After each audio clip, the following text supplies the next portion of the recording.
ಏನ್ ಅಡಿಗೆ ಮಾಡ್ಬೇಕು, ಆಫೀಸ್ಗೆ ಏನ್ ಬಟ್ಟೆ ಹಾಕೊಂಡು ಹೋಗ್ಬೇಕು, ಶಾಪಿಂಗ್ ಹೋದ್ರೆ ಏನ್ ತಗೋಬೇಕು ತಗೋಬಾರ್ದು, ಇಲ್ಲ ಹೋಟೆಲ್ಗೆ ಹೋದ್ರೆ ಅಲ್ಲಿ ಏನ್ ಆರ್ಡರ್ ಮಾಡ್ಬೇಕು ಅಂತ ತುಂಬಾನೇ ಯೋಚನೆ ಮಾಡ್ತೀರಾ. ಇಲ್ಲ ಒಂದ್ ಮೆಸೇಜ್ ಬಂದಿದೆ, ಅದಕ್ಕೆಲ್ಲ ಟೈಪ್ ಮಾಡಿರ್ತೀವಿ ರಿಪ್ಲೈನ, ಇನ್ನೇನ್ ಕಳಿಸ್ಬೇಕು ಡಿಲೀಟ್ ಮಾಡ್ಬಿಡೋ ಅಂತದ್ದು. ಯಾಕಂದ್ರೆ ಕಳಿಸ್ಬಾರ್ದ ಅನ್ನೋ ಒಂದು ಗೊಂದಲ.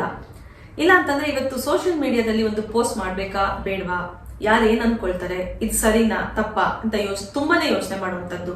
ಇಲ್ಲ ರಾತ್ರಿ ಎಲ್ಲ ನಿದ್ರೆ ಮಾಡದೆ ಆಗೋಗಿರೋ ವಿಷಯದ ಬಗ್ಗೆ ತುಂಬಾ ಯೋಚನೆ ಮಾಡುವಂತದ್ದು. ಇಲ್ಲ ಮುಂದೆ ಯಾವ್ದೋ ಒಂದು ವಿಷಯ ಆಗುತ್ತೋ ಆಗಲ್ವೋ ಗೊತ್ತಿರಲ್ಲ, ಅದ್ರ ಬಗ್ಗೆ ವಿಪರೀತವಾಗಿ ಯೋಚನೆ ಮಾಡುವಂತದ್ದು. ಬೆಳಗಿನ ಜಾವ ಇನ್ನೇನ್ ಹೇಳ್ಬೇಕು, ಆಗ ಇನ್ನೂ ಸ್ವಲ್ಪ ಹೊತ್ತು ಮಲ್ಕೊಳ್ಳ, ಏಳ, ವಾಕಿಂಗ್ ಹೋಗ್ಲಾ ಬೇಡವಾ, ತುಂಬಾ ವರ್ಷಗಳಿಂದ ಒಂದು ಯೋಗ ಕ್ಲಾಸ್ ಜಾಯ್ನ್ ಆಗ್ಬೇಕು ಅಂತ ಅನ್ಕೊಳ್ತಾ ಇದೀನಿ, ಸೇರ್ಕೊಳ್ಳ ಬೇಡವಾ ಅಂತ ಗೊಂದಲ. ಹೀಗೆ ಜೀವನದ ಪ್ರತಿಯೊಂದು ಹಂತದಲ್ಲೂ ಒಂದು ಗೊಂದಲ, ಒಂದು ದ್ವಂದ್ವ, ಅತಿಯಾದ ಯೋಚನೆಗಳು ಮಾಡ್ತಾ ಇರ್ತೀನಿ. ಇದು ಎಂತಹ ಸಮಸ್ಯೆ? ಹಾಗಾದ್ರೆ ಯೋಚನೆ ಮಾಡೋದೇ ತಪ್ಪಾ? ಈ ಒಂದು ಅತಿಯಾದ ಯೋಚನೆಗಳಿಂದ ನಾನು ನೆಮ್ಮದಿಯಾಗಿರೋದಕ್ಕೆ ಆಗ್ತಾ ಇಲ್ಲ, ಇದರಿಂದ ನೆಗೆಟಿವ್ ಥಿಂಕಿಂಗ್ ಸಹಿತ ಬರ್ತಾ ಇದೆ, ನನ್ನ ಬೆಳವಣಿಗೆ ಆಗ್ತಿಲ್ಲ, ಅನ್ಕೊಂಡಿರೋದನ್ನ ನಾನು ಸಾಧನೆ ಮಾಡೋದಕ್ಕೆ ಆಗ್ತಾ ಇಲ್ಲ ಅಂತ ನಿಮ್ಗೇನಾದ್ರು ಅನಿಸ್ತಾ ಇದ್ರೆ ಇವತ್ತಿನ ಒಂದು ಎಪಿಸೋಡ್ ಅಲ್ಲಿ ನಾನು ಇದ್ರ ಬಗ್ಗೆ ನಿಮ್ಗೆ ತಿಳಿಸ್ಕೊಡ್ತೀನಿ. ನೋಡಿ, ನಾವು ಯೋಚನೆ ಮಾಡಬೇಕು. ಯಾಕಂತಂದ್ರೆ ಮನುಷ್ಯನಿಗಿರುವಂತಹ ಒಂದು ವಿಶೇಷವಾದ ಒಂದು ಸಾಮರ್ಥ್ಯ, ಒಂದು ಪವರ್ ಹೌಸ್ ಏನಂದ್ರೆ ಮನುಷ್ಯನಿಗಿರುವ ಒಂದು ಯೋಚನಾ ಶಕ್ತಿ. ಇದು ಇಡೀ ಈ ಭೂಮಿನಲ್ಲಿ ಪ್ರಾಣಿ ಪಕ್ಷಿ ಗಿಡ ಮರಗಳಿಗೆ ಯಾವುದಕ್ಕೂ ಇಂತಹ ಒಂದು ಯೋಚನಾ ಶಕ್ತಿ ಇರೋದಿಲ್ಲ. ಅಂತಹ ಒಂದು ಅದ್ಭುತವಾದ ಒಂದು ಶಕ್ತಿ ಮನುಷ್ಯನೇ ಇರುವಂತದ್ದು. ಅದು ಅವನ ಬುದ್ಧಿಶಕ್ತಿ ಮತ್ತು ಯೋಚನಾ ಶಕ್ತಿ. ಈ ಒಂದು ಥಿಂಕಿಂಗ್ ಇಂದ ಮನುಷ್ಯ ಏನ್ ಬೇಕಾದ್ರೂ ಕ್ರಿಯೇಟ್ ಮಾಡಬಹುದು, ಹಾಗೆ ಏನ್ ಬೇಕಾದ್ರೂ ವಿನಾಶನೂ ಮಾಡಬಹುದು. ಸೊ ಈ ಯೋಚನೆಗಳನ್ನ ನಾವು ಹೇಗೆ ಬಳಕೆ ಮಾಡ್ತೀವಿ ಅನ್ನೋದ್ರ ಮೇಲೆ ನಮ್ಗೆ ಒಳ್ಳೇದಾಗತ್ತಾ ಕೆಟ್ಟದಾಗತ್ತಾ ಅನ್ನೋದು ಡಿಪೆಂಡ್ ಆಗಿರುವಂತದ್ದು. ನೋಡಿ, ಇವಾಗ ಸೈಂಟಿಸ್ಟ್ ಅನ್ನ ಅಥವಾ ಒಂದು ಡಾಕ್ಟರ್ಸ್ ಅನ್ನ ನೀವು ನೋಡಿರಬಹುದು, ಅಥವಾ ಒಂದು ಡೈರೆಕ್ಟರ್ಸ್ ಅಥವಾ ರೈಟರ್ಸ್ ಅನ್ನ ನೋಡಿರಬಹುದು. ಇವರೆಲ್ಲ ತುಂಬಾನೇ ಯೋಚನೆ ಮಾಡ್ತಾರೆ. ಯಾಕೆ ಅಂತಂದ್ರೆ ಅದ್ರ ಪರಿಣಾಮ ಒಳ್ಳೇದಾಗಿರುತ್ತೆ ಅಲ್ವಾ. ರೈಟರ್ ಒಂದ್ ಒಳ್ಳೆ ಬುಕ್ ಅನ್ನ ಬರೀಬಹುದು, ಡೈರೆಕ್ಟರ್ ಒಂದ್ ಒಳ್ಳೆ ಮೂವಿನ ಮಾಡಬಹುದು, ಹಾಗೆ ಸೈಂಟಿಸ್ಟ್ಗಳು ಏನೋ ಒಂದ್ ಒಳ್ಳೇದನ್ನ ಕಂಡುಹಿಡಿಬಹುದು. ಆದ್ರೆ ನಾವು ಮಾಡಿರುವಂತಹ ಒಂದು ಯೋಚನೆಗಳು ಅಷ್ಟೇ ಒಳ್ಳೆ ಪರಿಣಾಮವನ್ನ ಕೊಡುತ್ತಾ, ನಮ್ಮ ಒಂದು ಬೆಳವಣಿಗೆ, ನಮ್ಮ ಒಂದು ನೆಮ್ಮದಿ ಸಂತೋಷಕ್ಕೆ ಅದು ದಾರಿ ಮಾಡಿಕೊಡುತ್ತಾ ಅನ್ನೋದನ್ನ ನಾವು ಯೋಚನೆ ಮಾಡಬೇಕು. ಯಾವ ಆಲೋಚನೆಗಳು ನಮಗೆ ನೆಮ್ಮದಿ ಕೊಡಲ್ವೋ, ಶಾಂತಿ ಕೊಡೋದಿಲ್ವೋ, ಅಥವಾ ಒಂದು ಒಳ್ಳೆ ಆರೋಗ್ಯ, ಒಂದು ಖುಷಿ ಅಥವಾ ಒಂದು ಬೆಳವಣಿಗೆ ಕೊಡ್ತಿಲ್ವೋ ಅಂತ ಯೋಚನೆಗಳನ್ನ ನಾವು ಮಾಡೋದನ್ನ ಬಿಟ್ಬಿಡ್ಬೇಕು. We must let it go. ಇದನ್ನ ಅನ್ಹೆಲ್ದಿ ಥಿಂಕಿಂಗ್ ಅಂತ ಹೇಳ್ತಾರೆ. ಅದೇ ನಮ್ಗೆ ಖುಷಿ ಕೊಡುವಂಥದ್ದು, ನೆಮ್ಮದಿ ಕೊಡುವಂಥದ್ದು, ನಮ್ಮ ಒಂದು ಏಳಿಗೆಗೆ ದಾರಿ ಮಾಡ್ಕೊಡುವಂತ ಯೋಚನೆಗಳನ್ನ ನಾವು ಜಾಸ್ತಿ ಮಾಡಬೇಕು, ಅದರಲ್ಲಿ ನಾವು ಜಾಸ್ತಿ ಇನ್ವಾಲ್ವ್ ಆಗಬೇಕು. ಇದನ್ನ ನಾವು ಗುಡ್ ಥಿಂಕಿಂಗ್ ಅಥವಾ ಒಂದು ಪ್ರೊಡಕ್ಟಿವ್ ಥಿಂಕಿಂಗ್ ಅಂತ ಕರಿಬಹುದು. ನೋಡಿ, ಈ ಆಲೋಚನೆಗಳು ಅನ್ನೋದು ನೀರಿದ್ದಾಗೆ. ಈ ನೀರ್ ಹೇಗೆ ಹರಿತಾ ಇರುತ್ತೋ ಹಾಗೆ ಈ ಆಲೋಚನೆಗಳು ನಮ್ಮ ತಲೆಯಲ್ಲಿ ಹರಿತಾ ಇರುತ್ತೆ.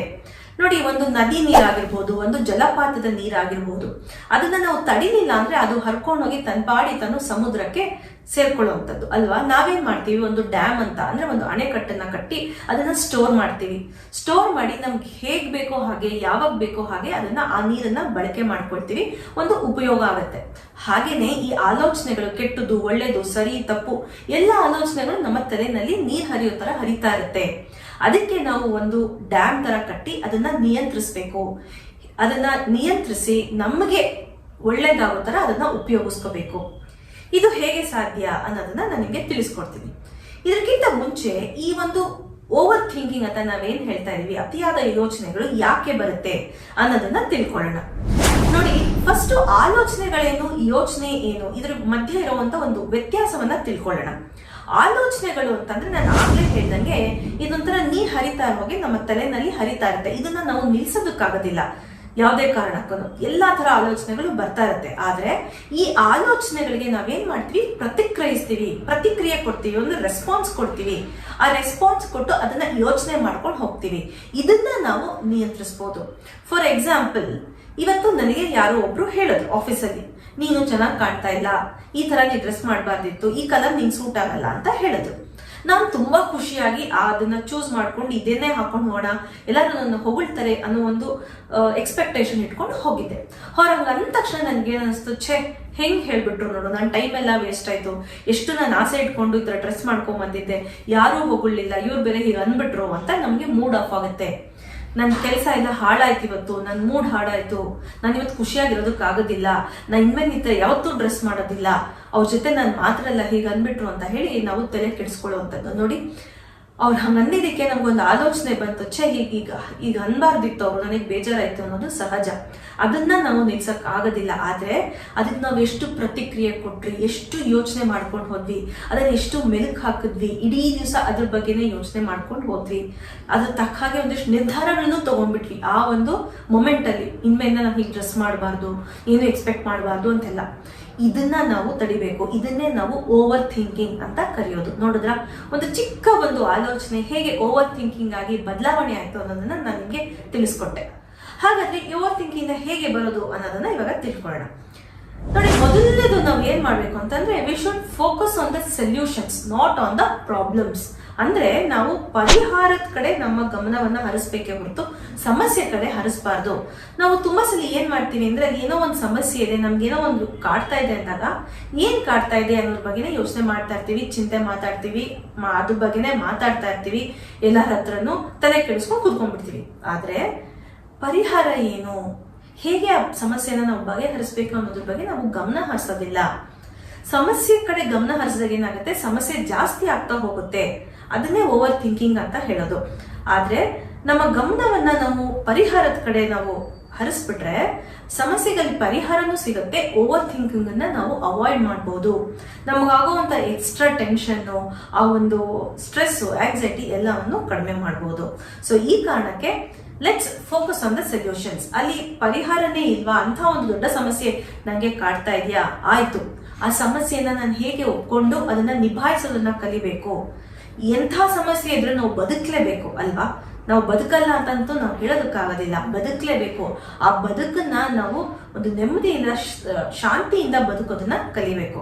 ಸೊ ಆ ಕಾರಣಕ್ಕೆ ಆ ಸಮಸ್ಯೆ ಇದ್ರೆ ಇದ್ಕೊಳ್ಳಿ, ಏನು ಮಾಡೋಕ್ಕಾಗಲ್ಲ.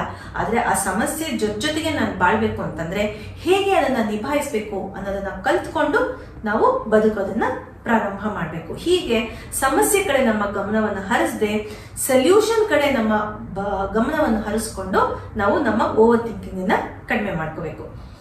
ಇನ್ನು ಎರಡನೇದು ಏನಪ್ಪಾ ಅಂತಂದ್ರೆ 90% ಮತ್ತೆ 10% ಫೋಕಸ್ ಅಂತ ಹೇಳ್ತೀವಿ.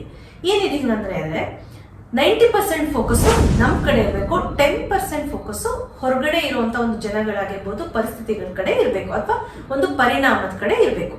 ಸೊ ಈ 90% ಫೋಕಸ್ ನಮ್ಮ ಮೇಲೆ ಯಾಕಿರ್ಬೇಕು ಅಂತಂದ್ರೆ, ಆಗ ನಮ್ಮ ತಯಾರಿ ಚೆನ್ನಾಗಿರುತ್ತೆ, ನಮ್ಮ ಸ್ಟ್ರೆಂತ್ ಏನಿದೆ, ನಮ್ಮ ವೀಕ್ನೆಸ್ ಏನಿದೆ, ನಮ್ಮ ಲಿಮಿಟೇಷನ್ ಏನಿದೆ ಅನ್ನೋದು ನಮ್ಗೆ ಚೆನ್ನಾಗಿ ಅರ್ಥ ಆಗುತ್ತೆ. ಅದ್ರ ತಕ್ಕ ಹಾಗೆ ನಾವು ನಮ್ಮ ತಯಾರಿನ ನಡೆಸ್ಕೋಬಹುದು. ಅದೇ ಇನ್ನು 10% ಹೊರಗ್ನವ್ರು ಏನಂತಾರೆ, ಅವ್ರೇನ್ ಅನ್ಕೊಳ್ತಾರೆ, ಇವ್ರೇನ್ ಅನ್ಕೊಳ್ತಾರೆ, ಪರಿಸ್ಥಿತಿ ಏನಾಗ್ಬೋದು, ಪರಿಣಾಮ ಏನಾಗ್ಬೋದು, ಫಲಿತಾಂಶ ಏನಾಗ್ಬೋದು ಅಂತ ನಾವು ಜಾಸ್ತಿ ಯೋಚನೆ ಮಾಡಿದ್ರೆ ಇದ್ಯಾವುದು ನಮ್ಮ ಕಂಟ್ರೋಲ್ ಅಲ್ಲಿ ಇಲ್ಲ, ಅದು ನಮ್ಮ ಕೈ ಮೀರಿರುವಂತದ್ದು. ಅದ್ರ ಬಗ್ಗೆ ನೀವು ಎಷ್ಟೇ ಯೋಚನೆ ಮಾಡಿದ್ರು ಅದರಿಂದ ಯೂಸ್ ಇಲ್ಲ. ಸೊ ಆ ಕಾರಣಕ್ಕೆ ಬರೀ ಒಂದು 10% ಈ ವಿಷಯಗಳಿಗೆ ಕೊಟ್ಟು ಅದನ್ನ ಬಿಟ್ಬಿಡ್ಬೇಕು. ಈ 90% ಫೋಕಸ್ ನಾವ್ ಏನ್ ಮಾಡ್ತಾ ಇದೀವಿ, ಹೇಗ್ ಮಾಡ್ತಾ ಇದೀವಿ ಅದನ್ನ ಸರಿಯಾಗಿ ಮಾಡ್ಬೇಕು, ಅದ್ರ ಪರಿಣಾಮ ಚೆನ್ನಾಗಿ ಬರ್ಬೇಕು ಅನ್ನೋದ್ ಕಡೆ ಗಮನ ಇಟ್ಕೊಂಡು ನಾವು ಮಾಡ್ಬೇಕು. ಈ ತರ ಆದಾಗ ಆ ಓವರ್ ಥಿಂಕಿಂಗ್ ಅನ್ನ ನಾವು ಕಡಿಮೆ ಮಾಡುವಂಥದ್ದು. ಇನ್ನು ಮೂರನೇದು ಏನಪ್ಪಾ ಅಂತಂದ್ರೆ ಆಕ್ಟ್.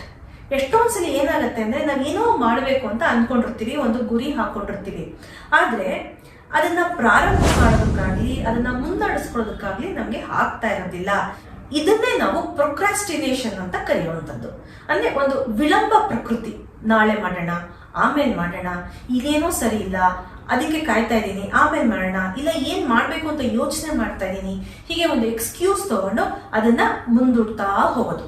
ಹೀಗೆ ಮುಂದೂಡ್ತಾ ಹೋದಾಗ ಏನಾಗುತ್ತೆ ಅಂದ್ರೆ, ನಮ್ಮ ಮೆದುಳಿಗೆ ಒಂದು ನೆಮ್ಮದಿ, ಏನಂದ್ರೆ ನಾನೇನು ನಿಲ್ಲಿಸ್ಬಿಟ್ಟಿಲ್ಲ ನಾನು ಮಾಡ್ಬೇಕು ಅಂದ್ಕೊಂಡಿರೋದನ್ನ, ಅಥವಾ ನನ್ನ ಗುರಿ ಏನ್ ಹಾಕೊಂಡಿದ್ದೀನಿ, ನಾನು ಯೋಚನೆ ಮಾಡ್ತಾ ಇದ್ದೀನಿ ಅದ್ರ ಬಗ್ಗೆ ಅನ್ನೋ ಒಂದು ಸಮಾಧಾನ ನಮ್ಮ ಮೆದುಳಿಗೆ, ನಮ್ಮ ಮನಸ್ಸಿಗೆ ಸಿಗುತ್ತೆ.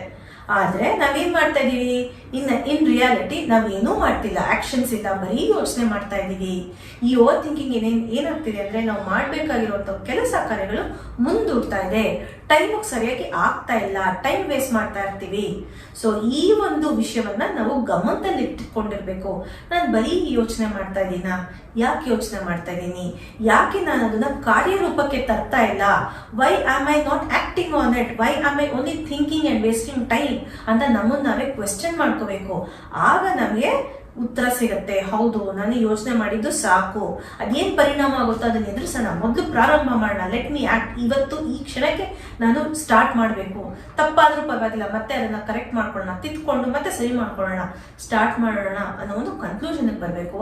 ಆಗ ಓವರ್ ಥಿಂಕಿಂಗ್ ಆಟೋಮೆಟಿಕ್ ಆಗಿ ಕಡಿಮೆ ಆಗುತ್ತೆ. ಇನ್ನು 2 ಆಕ್ಟಿವಿಟಿ ಹೇಳ್ಕೊಡ್ತೀನಿ. ಈ 2 ಆಕ್ಟಿವಿಟಿಯಿಂದ ನಿಮ್ಮ ಓವರ್ ಥಿಂಕಿಂಗ್ ಅನ್ನೋದು ಕಂಪ್ಲೀಟ್ ಆಗಿ ಸ್ಟಾಪ್ ಆಗುತ್ತೆ. ಮೊದಲು ಏನ್ ಮಾಡ್ಬೇಕು ಅಂದ್ರೆ, ದಿನ ಒಂದು ಬುಕ್ಕು ಒಂದು ಪೆನ್ ಅನ್ನ ಇಟ್ಕೊಂಡು ಬರೆಯೋದನ್ನ ಕಲ್ತ್ಕೊಳ್ಳಿ. ನಿಮ್ಗೆ ಏನ್ ಸಮಸ್ಯೆ ಕಾಡ್ತಿದೆ, ಯಾವ ವಿಷಯದ ಬಗ್ಗೆ ನೀವು ಓವರ್ ಥಿಂಕ್ ಮಾಡ್ತಾ ಇದ್ದೀರಾ ಅನ್ನೋದನ್ನ ಬರ್ಕೊಳ್ಳಿ. ನನಗೆ ಬೇಜಾರಾಗ್ತಾ ಇದೆ, ನಂಗೆ ಆತಂಕ ಆಗ್ತಾ ಇದೆ, ನನಗೆ ತುಂಬಾ ಭಯ ಆಗ್ತಾ ಇದೆ, ದುಃಖ ಆಗ್ತಾ ಇದೆ, ನಿರಾಸೆಗೊಳಗಾಗಿದ್ದೀನಿ, ತುಂಬಾ ಡಿಸ್ಟರ್ಬ್ ಆಗಿದ್ದೀನಿ ಅಂತ ಬರ್ಕೊಳ್ಳಿ. ನೆಕ್ಸ್ಟ್ ಏನಕ್ಕೆ ಆಗ್ತಾ ಇದೆ, ಯಾವ ಕಾರಣಕ್ಕೆ ಆಗ್ತಿದೆ ಅನ್ನೋದನ್ನ ಬರ್ಕೋಬೇಕು. ಇದಾದ ನಂತರ ಇದ್ರ ಬಗ್ಗೆ ನಾನು ಏನ್ ಮಾಡಬಹುದು, ಇಲ್ಲಿ ನನ್ನ ಕಂಟ್ರೋಲ್ ಏನಿದೆ, ನನ್ನ ಕಂಟ್ರೋಲ್ ಏನಿಲ್ಲ ಅನ್ನೋದನ್ನ ನೀವು ಬರ್ಕೋಬೇಕು. ಆಗ ನಿಮ್ಗೆ ಒಂದು ಕ್ಲಾರಿಟಿ ಸಿಗುತ್ತೆ. ಆ ಕ್ಲಾರಿಟಿ ಸಿಕ್ಕಿದಾಗ ಆ ಕ್ಲಾರಿಟಿ ಏನಿದೆಯೋ ಅದನ್ನ ಮಾಡೋದಕ್ಕೆ ಪ್ರಯತ್ನ ಪಡಿ. ಆಗ ಓವರ್ ಥಿಂಕಿಂಗ್ ಆಟೋಮೆಟಿಕ್ ಆಗಿ ಕಡಿಮೆ ಆಗುವಂಥದ್ದು. ಇದು ಒಂದು ಆಕ್ಟಿವಿಟಿ. ಆದ್ರೆ ಇನ್ನೊಂದು ಆಕ್ಟಿವಿಟಿ ಏನಂತಂದ್ರೆ, ನೀವು ಮಂಚದ ಮೇಲೆ ಕೂತ್ಕೊಂಡಿದ್ದೀರಾ, ಅಥವಾ ಆಫೀಸಲ್ಲಿ ಚೇರ್ ಮೇಲೆ ಕೂತಿದ್ದೀರಾ, ಇಲ್ಲ ಸೋಫಾ ಮೇಲೆ ಮನೇಲಿ ಕೂತಿದ್ದೀರಾ, ಎಲ್ಲಿದ್ರೂ ಪರವಾಗಿಲ್ಲ. ಆ ಒಂದು ಟೈಮ್ ನಿಮಗೆ ಅನ್ಸುತ್ತಲ್ಲ, ತುಂಬಾ ತಲೆ ನೋವ್ತಾ ಇದೆ, ಒಂಥರ ರೆಸ್ಟ್ಲೆಸ್ನೆಸ್, ಡಿಸ್ಟರ್ಬ್ ಆಗ್ಬಿಟ್ಟಿದೀನಿ, ತುಂಬಾ ಯೋಚನೆ ಮಾಡಿದ ಬಗ್ಗೆ ಯೋಚನೆ ಮಾಡ್ತಾನೆ ಇದ್ದೀನಿ, ಮುಂದೆ ಹೋಗಕ್ ಆಗ್ತಿಲ್ಲ ಅಂತ ಅಂದಾಗ ಸುಮ್ಮನೆ ಹಾಗೆ ಕಣ್ಮುಚ್ಕೊಂಡು ಕೂತ್ಕೊಂಡ್ಬಿಡಿ. ಕಣ್ಮುಚ್ಕೊಂಡು ಕೂತ್ಕೊಂಡು ನಿಮ್ಮ ಸುತ್ತಮುತ್ತ ಏನಿದೆಯೋ ಅದನ್ನ ಅಬ್ಸರ್ವ್ ಮಾಡಿ. ಕಣ್ಮುಚ್ಕೊಂಡು ನೀವು ಸೋಫಾ ಮೇಲೆ ಕೂತಿದ್ದೀರಾ, ಮಂಚದ ಮೇಲೆ ಕೂತಿದ್ದೀರಾ, ಚೇರ್ ಮೇಲೆ ಕೂತಿದ್ದೀರಾ, ಅದು ಹೇಗಿದೆ, ಅದು ತಣ್ಣಗಿದೆಯಾ, ಬಿಸಿಗಿದೆಯಾ, ಹಾರ್ಡ್ ಆಗಿದೆಯಾ, ಸಾಫ್ಟ್ ಆಗಿದೆಯಾ, ಎಲ್ಲಾನು ಅಬ್ಸರ್ವ್ ಮಾಡಿ. ಅಥವಾ ನೀವು ಹಾಕೊಂಡಿರೋ ಬಟ್ಟೆ ಹೇಗಿದೆ, ಸಿಲ್ಕ್ ಹಾಕೊಂಡಿದ್ದೀರಾ, ಕಾಟನ್ ಹಾಕೊಂಡಿದ್ದೀರಾ, ಅದ್ರ ಮೆಟೀರಿಯಲ್ ಹೇಗಿದೆ, ಅದು ನಿಮ್ಗೆ ಹೆಂಗೆ ಅನುಭವ ಆಗ್ತಾ ಇದೆ, ಅದನ್ನೆಲ್ಲ ಗಮನಿಸೋದಕ್ಕೆ ಶುರು ಮಾಡಿ. ಈವನ್ ನೀವು ಉಸಿರಾಡ್ತಾ ಇರ್ತೀರಲ್ಲ, ಆ ಉಸಿರನ್ನು ಗಮನಿಸ್ಬೋದು.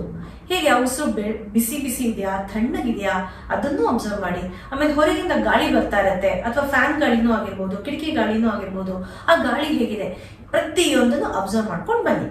ಇವಾಗ ಕಣ್ಣನ್ನ ಓಪನ್ ಮಾಡಿ. ಕಣ್ಣನ್ನ ಓಪನ್ ಮಾಡಿ ನಿಮ್ಮ ಸುತ್ತಮುತ್ತ ಏನಿದೆ ಅದನ್ನೆಲ್ಲ ಅಬ್ಸರ್ವ್ ಮಾಡಿ. ಫ್ಯಾನ್ ಇರ್ಬೋದು, ಟಿವಿ ಇರ್ಬೋದು, ಬುಕ್ ಇರ್ಬೋದು, ಪೆನ್ ಇರ್ಬೋದು, ನೀವು ಹಾಕೊಂಡಿರೋ ಬಟ್ಟೆ ಇರ್ಬೋದು, ನಿಮ್ಮ ಅಕ್ಕಪಕ್ಕದಲ್ಲಿ ಯಾರು ಕೂತಿರ್ತಾರೋ ಅವರು, ಬಾಗ್ಲು, ಗೋಡೆ, ಪ್ರತಿಯೊಂದನ್ನು ಅಬ್ಸರ್ವ್ ಮಾಡಿ. ಸೊ ಹೀಗೆ ಕಣ್ಣು ಮುಚ್ಕೊಂಡು ನಿಮ್ಮ ಸುತ್ತಮುತ್ತ ಇರುವಂತಹ ಒಂದು ವಸ್ತುಗಳನ್ನ ಅಬ್ಸರ್ವ್ ಮಾಡುವಂಥದ್ದು, ಕಣ್ಣು ತೆಗೆದು ಅದೇ ವಸ್ತುಗಳನ್ನ ಕಣ್ಬಿಟ್ಟು ಅಬ್ಸರ್ವ್ ಮಾಡುವಂಥದ್ದು. ಈ ಆಕ್ಟಿವಿಟಿಯಿಂದ ಏನಾಯ್ತು ಅಂತಂದ್ರೆ, ನೀವು ಅತಿಯಾಗಿ ಏನ್ ಯೋಚನೆ ಮಾಡ್ತಿದ್ದೀರೋ ಅದು ಸ್ಟಾಪ್ ಆಯ್ತು. ನೀವು ಹಿಂದಿನ ಬಗ್ಗೆನೂ ಯೋಚನೆ ಮಾಡಲ್ಲ, ಮುಂದಿನ ಬಗ್ಗೆನೂ ಯೋಚನೆ ಮಾಡಲ್ಲ. ಅಟ್ ಪ್ರೆಸೆಂಟ್ ನೀವು ಎಲ್ಲಿ ಕೂತಿದ್ದೀರಾ, ನೀವ್ ಏನ್ ಮಾಡ್ತಿದ್ದೀರಾ, ಆ ಕ್ಷಣದ ಬಗ್ಗೆ ಮಾತ್ರ ಯೋಚನೆ ಮಾಡ್ತೀರಾ. ಅವಾಗ ಏನಾಗುತ್ತೆ, ಅಲ್ಲಿ ಬ್ರೇಕ್ ಆಗುತ್ತೆ. ಆ ಒಂದು ಅತಿಯಾದ ಯೋಚನೆ ನಿಮ್ಗೆ ಏನ್ ಬರ್ತಿತ್ತು, ಓವರ್ ಥಿಂಕಿಂಗು, ಅದು ಬ್ರೇಕ್ ಆಯ್ತು, ಡಿಸ್ಕಂಟಿನ್ಯೂ ಆಯ್ತು. ಆಗ ನೀವು ಎಚ್ಚೆತ್ಕೋಬೇಕು. It's an alert. ಎಚ್ಚೆತ್ಕೊಂಡು ಆಯ್ತು, ನಾನು ಇದ್ರ ಬಗ್ಗೆ ಜಾಸ್ತಿ ಯೋಚನೆ ಮಾಡಲ್ಲ, ನಾನು ಏನ್ ಮಾಡ್ಬೇಕು, ನನ್ನ ಸೊಲ್ಯೂಷನ್ ಬಗ್ಗೆ ನಾನು ಫೋಕಸ್ ಮಾಡ್ತೀನಿ, ನನ್ನ ಬಗ್ಗೆ ನಾನು ಜಾಸ್ತಿ ಫೋಕಸ್ ಮಾಡ್ಕೊಂಡು ಅಲ್ಲಿ ಆ ಸಮಸ್ಯೆಗೆ ಒಂದು ಪರಿಹಾರವನ್ನ ಕಂಡುಕೊಳ್ತೀನಿ. ಪ್ರೊಕ್ರಾಸ್ಟಿನೇಟ್ ಮಾಡದೆ, ವಿಳಂಬ ಮಾಡದೆ ಒಂದು ಕಾರ್ಯರೂಪಕ್ಕೆ ಏನ್ ತರಬೇಕು ಅದ್ರ ಕಡೆ ನನ್ನ ಗಮನವನ್ನ ಹರಿಸ್ತೀನಿ ಅನ್ನೋದನ್ನ ನೀವು ನಿರ್ಧಾರವನ್ನ ತಗೋಬೇಕು. ಹೀಗೆ ಮಾಡೋದ್ರಿಂದ ಓವರ್ ಥಿಂಕಿಂಗ್ ಅನ್ನೋದು ಖಂಡಿತವಾಗ್ಲೂ ಸ್ಟಾಪ್ ಆಗುತ್ತೆ. ಸೊ ಈ ಒಂದು ವಿಷಯಗಳನ್ನ ನೀವು ತಿಳ್ಕೊಂಡ್ರೆ ನಿಮ್ಮ ಆಲೋಚನೆಗಳಿಗೆ, ನಿಮ್ಮ ಯೋಚನೆಗಳಿಗೆ ನೀವು ಗುಲಾಮರಾಗಿ ಆಗೋದಿಲ್ಲ. ಬದಲಾಗಿ ಆ ಯೋಚನೆಗಳು, ಆ ಒಂದು ಆಲೋಚನೆಗಳು ನಿಮ್ಮ ಗುಲಾಮರಾಗುತ್ತೆ. ನೀವು ಅದನ್ನ ಹೇಗೆ ಬೇಕೋ ಅದನ್ನ ನೀವು ಬಳಕೆ ಮಾಡ್ಕೋಬಹುದು. ಯಾವ ಯೋಚನೆಗಳು ನಿಮ್ಗೆ ನೆಮ್ಮದಿ ಕೊಡುತ್ತೋ, ಶಾಂತಿ ಕೊಡುತ್ತೋ, ಒಂದು ಪಾಸಿಟಿವಿಟಿ ಕೊಡುತ್ತೋ, ಒಂದು ಒಳ್ಳೆ ಆರೋಗ್ಯವನ್ನ ಕೊಡುತ್ತಾ, ಮತ್ತೆ ಒಂದು ಬೆಳವಣಿಗೆಗೆ ದಾರಿ ಮಾಡ್ಕೊಡುತ್ತಾ, ಅಂತ ಯೋಚನೆಗಳನ್ನ ಜಾಸ್ತಿ ಮಾಡ್ಕೊಂಡು ಹೋಗಿ, ಅಂತ ಯೋಚನೆಗಳನ್ನ ಹೆಚ್ಚಿಗೆ ಯೋಚನೆ ಮಾಡಿ. ಯಾವ ಆಲೋಚನೆಗಳು ಇದು ವಿರುದ್ಧವಾಗಿ ನಿಮ್ಗೆ ಪರಿಣಾಮವನ್ನ ಕೊಡ್ತಾ ಇದ್ರೆ ಅದನ್ನ ಅಲ್ಲಿ ಬಿಟ್ಟು ಬಿಡೋದನ್ನ ಕಲೀರಿ.